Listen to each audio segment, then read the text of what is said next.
माझ्या कवितेचं नाव आहे ढेरी. ती प्रत्येकाला असते. नवऱ्याची ढेरी वाढवण्यात बायकोचाच हात असतो. नवऱ्याची ढेरी वाढवण्यात बायकोचाच हात असतो. तीच म्हणते थोडा उरलाय घेऊन टाक भात. तीच म्हणते थोडा उरलाय घेऊन टाक भात. पिठलं उरो पोळी उरो बायकोचाच आग्रह असतो. पुरणाच्या पोळीवर तुपाची धार ती धरते.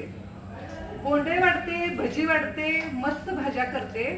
दोन्ही वेळेस याचे पोट तडसामीच जाते. अन्नपूर्ण ब्रह्म म्हणून ती हो खात राहतो. अन्नपूर्ण ब्रह्म म्हणून हो मी खात राहतो. बायकोचं मन मोडत नाही म्हणून जाड होतो. बायकोचं मन मोडत नाही म्हणून तर जाड होतो. ज्याची बायको सुगरण असते त्यालाच असते ढेरी.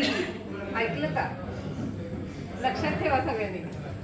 ज्याची बायको सुगरण असते त्यालाच असते ढेरी. लोक उगीच नावं ठेवतात, लक्ष द्यायचं नसतं तिकडे. साधी फोडणी दिली तरी खमंग होतो स्वयंपाक. साधी फोडणी दिली तरी खमंग स्वयंपाक होतो. त्याच बाईच्या नशिबात ढेरेवाला असतो. साधी फोडणी दिली तरी खमंग स्वयंपाक होतो. त्याच बाईच्या नशिबात ढेरीवाला असतो.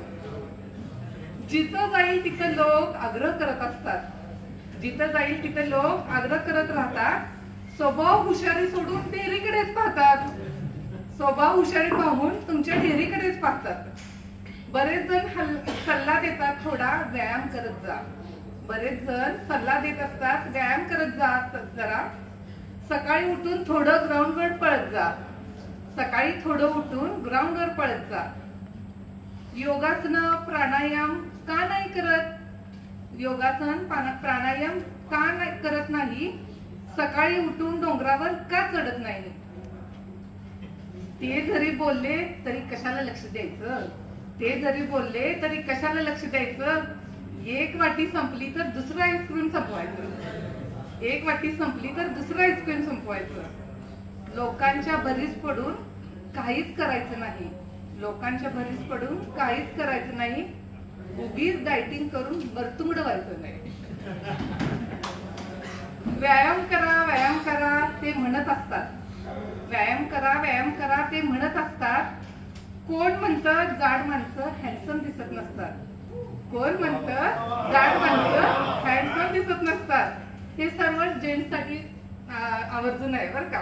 प्रत्येक जण कुठल्या ना कुठल्या दृष्टीनं हा हँडसम असतो. त्यामुळे वाईट वाटून घ्यायचं नाही की आपली ढेरी आहे. मग त्यासाठी हे दोन वाक्य होत नाही. माकड हाड मोडल्यावर कोण मदतीस येतो? माकड हाड मोडल्यावर कोण मदतीस येतो? म्हणून मी पळत नाही घरीच लोळत असतो.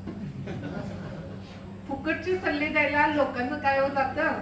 फुकटचे सल्ले द्यायला लोकांचं काय हो जातं? आमची ढेरी पाहून त्यांच्या पोटात दुखत असतं.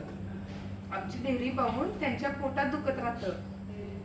वा वा छान म्हणून जो जेवत असतो खरं सांगतो.